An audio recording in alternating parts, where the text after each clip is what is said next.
Okay, hey guys, welcome to another episode of Real Talk with Joe and Cody. My name is Joe Skipper. I'm the owner of Skipper Realty Group, brokered by eXp Realty in Oregon, and I'm with my friend Cody Wilhelm with Residential Mortgage. What's going on, man?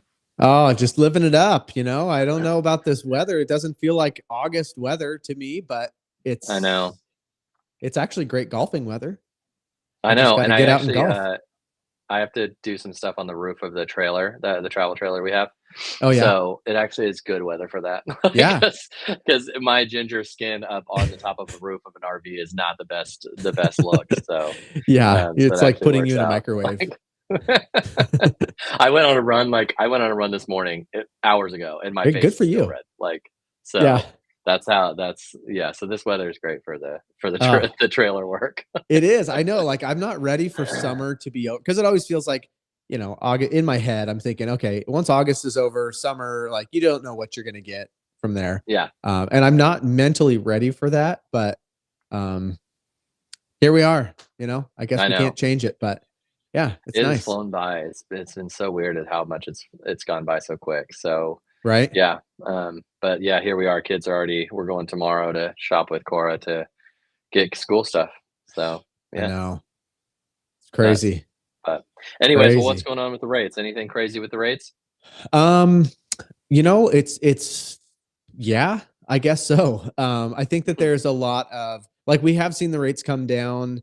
I'd say probably 0.5%, if not a little bit more. Last Monday was what looked like, oh boy, here we go. This could be Yeah, the crazy starting point because the stock market's just taken a nosedive, and it looked like maybe this is the beginning of some economic chaos that will hopefully force rates to come down.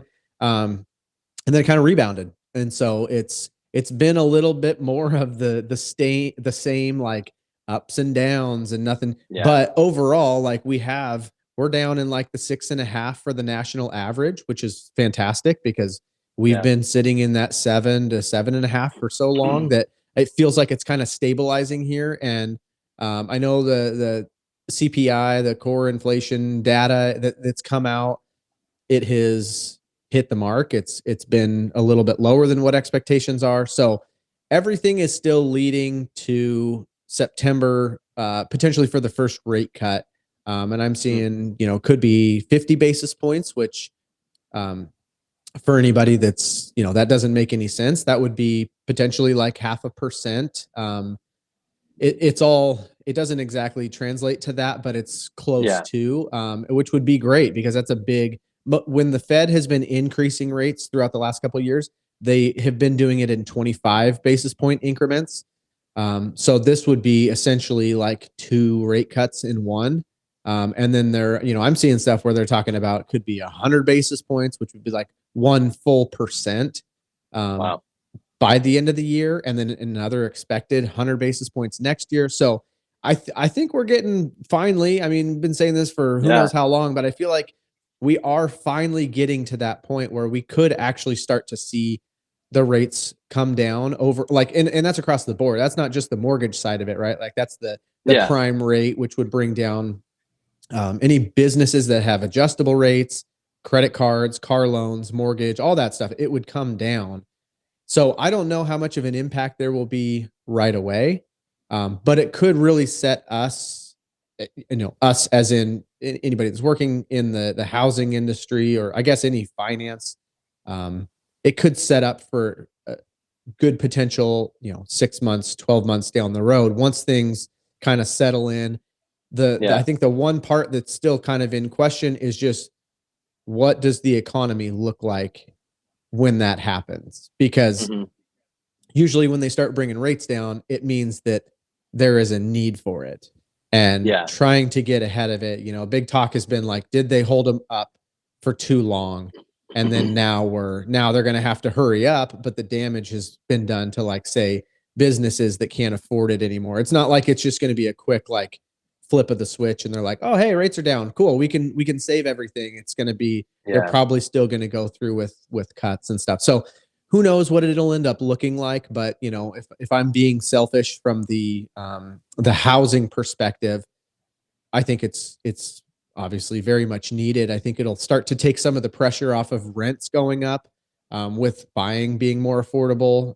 It might, you know, put some of those people that would be renting potentially into buying, and then, Yeah, you know, rentals sit on the market longer, then those have to come down. It just, you know, affordability is just been the thing. So yeah, for long sure. long For story sure. short, it does look like we're improving and we're stabilizing, as opposed to we'd have a day or two or a week that looked really good, and then the next week they, you know, it erases everything that we just gained. So we're kind of at this like new baseline is what it feels like, and potentially just going to kind of work our way down from there. So we'll see.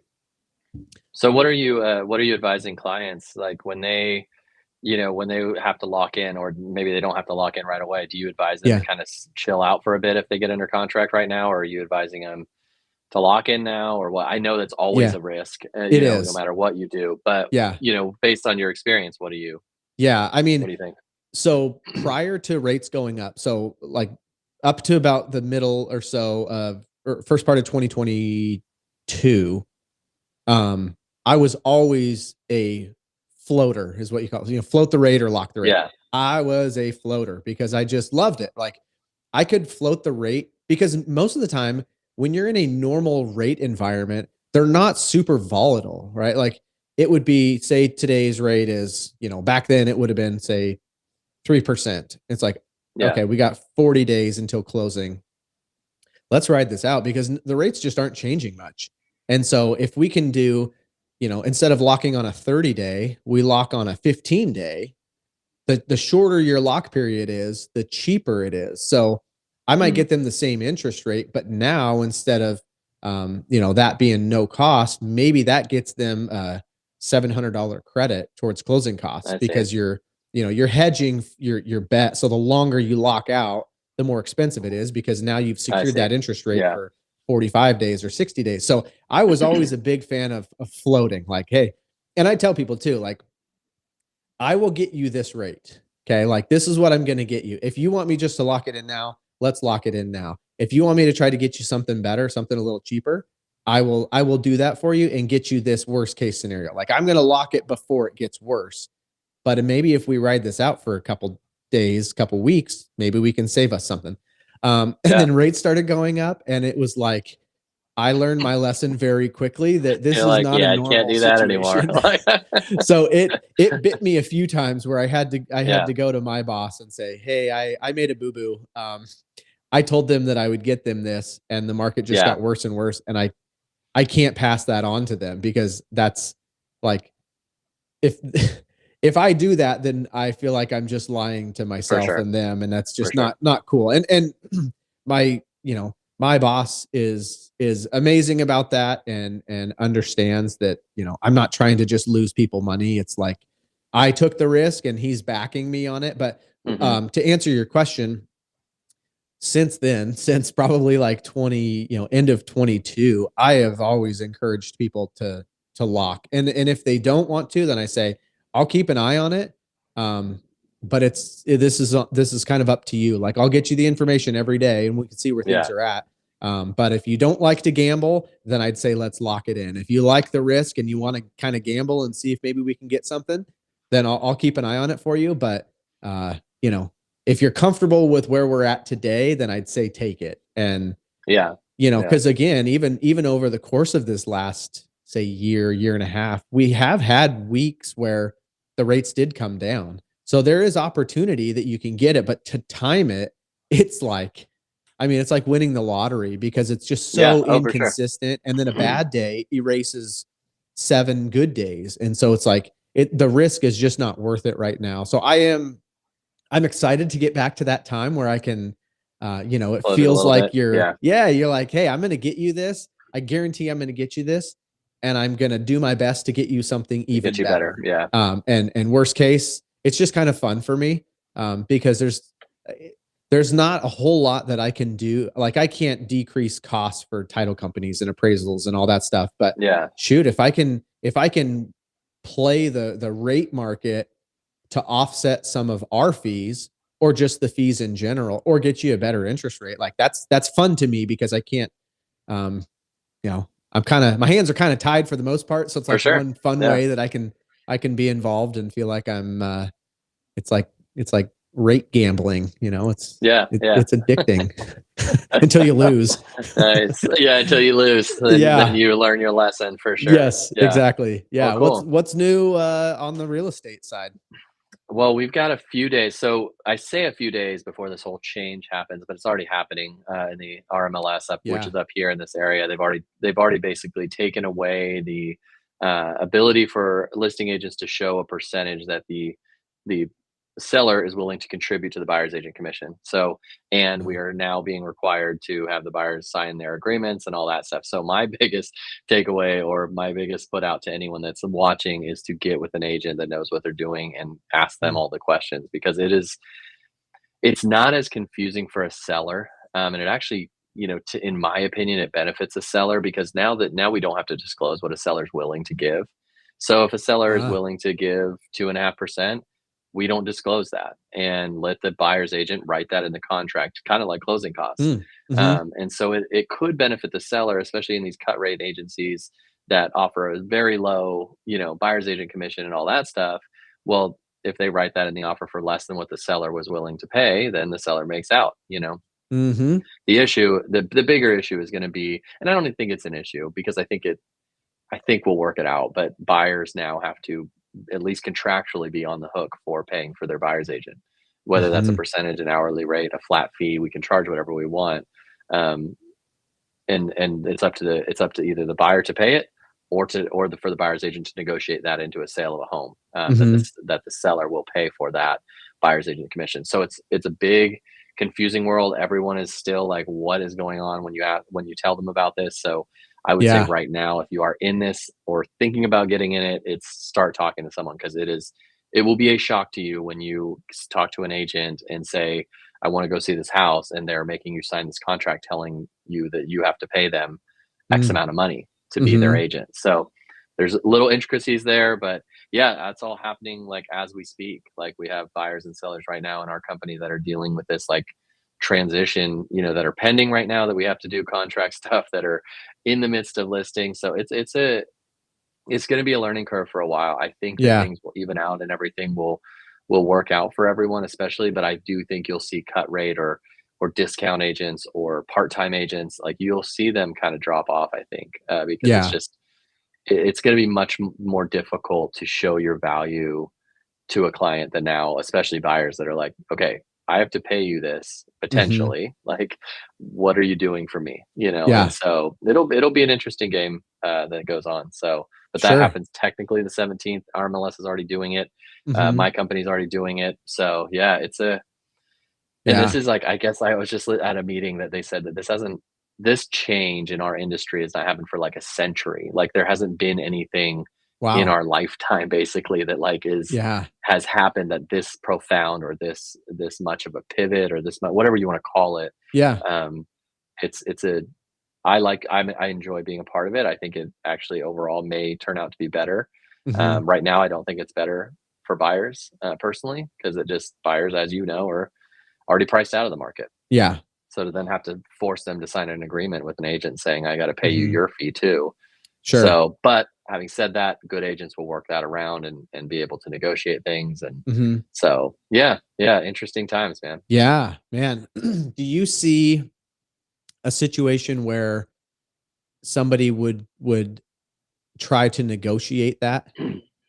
Or do you think that it would be like, say, a potential buyer, like Yeah, that's going to be something that is, like, from our perspective, from the loan officer, the financing yeah, side of it, right? Like, it's pretty common to have somebody take a look at multiple. Granted, they're for paying sure, a mortgage for 30 years, and it's not for just the sure. closing costs. A lot of it comes down to rate and stuff too. But um, do you think that it will get to that at all, or do you think that it will be more of a, I trust you, and I think that you're going to do a good job for me, rather than just like the strictly how much are you going to charge and Yeah. just bouncing Yeah, that'll around? be interesting. That's a good question, because I think right now our company is just pushing of providing value. Here's the value we Yeah. provide. This is how we're different than other agents. Here's how we're different than other companies, and this is what we charge, and this is what you get for that. So we don't really like we try not to negotiate that, but we Mhm. also have to show our value for that. So we've found that kind of sweet spot of saying, look, this is the commission or this is the fee, but this is what you get with it. So it's an experience that you get, it's a service that you get, blah, blah, blah, blah, blah. Yeah. But it's a good question because it may be something that, maybe these discount agencies like the Zillows and the Redfins are going to have to figure stuff out because now that a buyer can't just say, I'm interested in a home, and Mhm. Zillow's selling all these leads to people, to agents. And now these agents are going to go to this cold lead and say, hey, sign this contract before I Yeah. show you a home that you saw on Zillow, because people don't know what they're doing on Zillow. They say they're interested in a home. Zillow Mhm. pumps it out to their people who are paying them for leads. And those agents are going to be stuck with telling that buyer, hey, by the way, I can't show you it until you sign this contract. So it's Uh-huh. that side, the buyer side of things is going to be interesting, whether Yeah. that On sort of the stuff. yeah, on the buyer's agreement there, is there I might have asked you this before, but is there a set time with that? Or is it Yeah, like could they sign it and then realize, "Hey, I actually don't for enjoy sure. working with this person. I'm gonna cancel this and work with somebody else," or are they committing to a certain amount of time? For sure, I would be careful with that though, because yes, there is a time on there Okay. for the contract of how long you're under contract, just like a listing appointment or a Yeah, listing okay. agreement. How long your house is listed under our name. Same with buying, but Mhm. some agents will charge you if some agents have Oh. a contractual like. It's $1,000 to break this contract early, or our Okay. company doesn't do that. I don't think we believe that that's a fair thing to people. I think, as personalities maybe don't match. They Mhm. stop, they slow down, they don't want to buy. They thought they were going to buy. I just don't, our company personally doesn't feel like they should be punished financially for Mhm. that. Are we out money, with a client like that? Yeah, but that's just part of the game, I think. But Sure. yeah, so that's another thing of people need to be very careful of who they just sign this contract, because one, you have a date that you're with that agent and you can't break that. And some Mhm. agents have pretty significant fees for breaking their contract. So it's Wow. definitely something to be aware of. Yeah. Our company doesn't charge. So if they sign it today and 2 weeks from now are like, we don't want to Yeah. buy anymore, then that's fine. But Yeah. yeah. They're like, "Joe, you know what? You're providing too much for me. It's overwhelming. I need Yeah, somebody it's that's just overwhelming. gonna." I'm gonna go with someone else. Yeah. Like, yeah, I need like somebody whose communication is pretty low and yes, just kind of a for boring sure. person. For sure. So yeah, but man, Wow. it'll be interesting. It'll be interesting. A lot of people like will say the buyers are gonna say, oh, we're just gonna go to the listing agent. But the listing agent's not gonna work for the buyer. The listing agent has a fiduciary responsibility to their seller to get the best value on that home, Mhm. that they're listing. So you Yeah. come to this agent thinking, oh, I'm not going to pay a buyer's agent. Well, the listing agent isn't going to work for free. So they're Yeah. going to make you sign a buyer's agreement that gives them so it'll be interesting to see how it all works, because all Mhm. the sky is falling people will say, oh, buyer's agents they're gone. They're going to be gone. It's Yeah. like, I don't think that's the case, because I No. think people are gonna either A, they do go away. Buyers are only able to work with the listing agent, which the listing agent's gonna charge them anyway for the fee. And then buyers are Sure. gonna feel like, well, I'm listing agent's working for the seller. Like, Right. I don't feel like I'm represented. So I personally don't think that's gonna happen. Uh-huh. It could in the short term or maybe even the medium long term, but I think it would come back if it did. Mhm. Yeah, it's a fun little time to be a real estate agent right now. Yeah, no kidding. No kidding. Uh, Well, and I've talked to real estate agents before. They're like, I never wanna do both sides just yeah, because I it's don't feel very like tough. I can represent It's both very tough. equally because 'cause you're kind of just a middle person at that point, like, just Yep. relaying information and, you know, I guess there's Yeah, it's probably very lots of tough to feel situations. like you did the best for both. Mhm. And I think you can, not to say it's not, Yeah, it's yeah. ethical and legal, but it's like, I think personally it's very tough to feel like, did I do the right thing for both? Mhm. Because even Christina and I will split between, like, if we had clients that knew each other and we were working a deal together, we at least give some distance between us, and Yeah. I'll take one of them and she'll take the listing side or something, to Sure. where there's at least some separation that I only care about that one Right. person, in that Yeah. one group. So, but Yeah. yeah, that's pretty tough. So some Yeah, for agents sure. are real successful at it. I just don't feel like I don't know. As a buyer, Right. I wouldn't feel very comfortable. So Yeah. No, and I could see where, certain situations, it probably would work just fine yeah, because you for have sure. somebody that's like, "Hey, I'm good with this price. I'm not For asking for sure. anything more. Like, I Anything just else? want Yep. this house. And so it's like, oh, okay, cool. Well, this is Cool. perfect. You know, you don't, there's not really a lot of negotiating or, For sure. um, whatever it might be. But yeah, Yeah. that starts on the 17th. Is that right? Technically the 17th. Okay. Every state's and this is nationwide too. This is not just Oregon. So this is nationwide. This is all Okay. happening. So if you think that you're going to get away with it somewhere else, it's like the Yeah. nationwide. This is all going on. So in some states have already started. We're already started with our MLS systems and stuff. So Okay. technically the 17th, but if your agents are starting to call it out now, then that's normal. So Mm-hmm. Gotcha. uh, Got to go to Canada or somewhere else if you don't want it. yeah, exactly.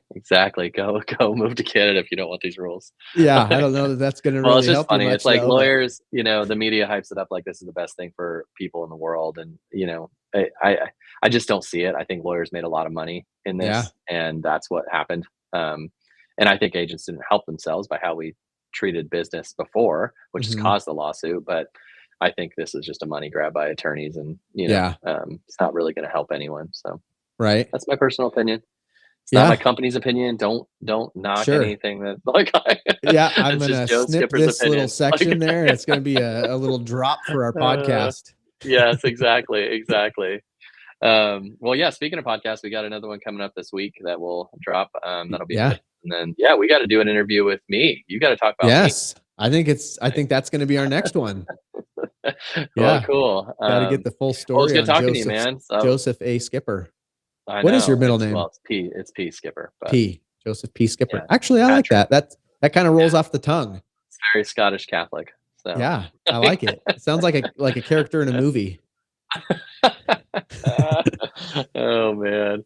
Okay, well this is going south. So Yep. like, It's standard. let's end it. Like, Yeah. well, it's good to talk to you, man. Yeah, You well too. yeah, until next week. Have a good one. Yep. You too, man. We'll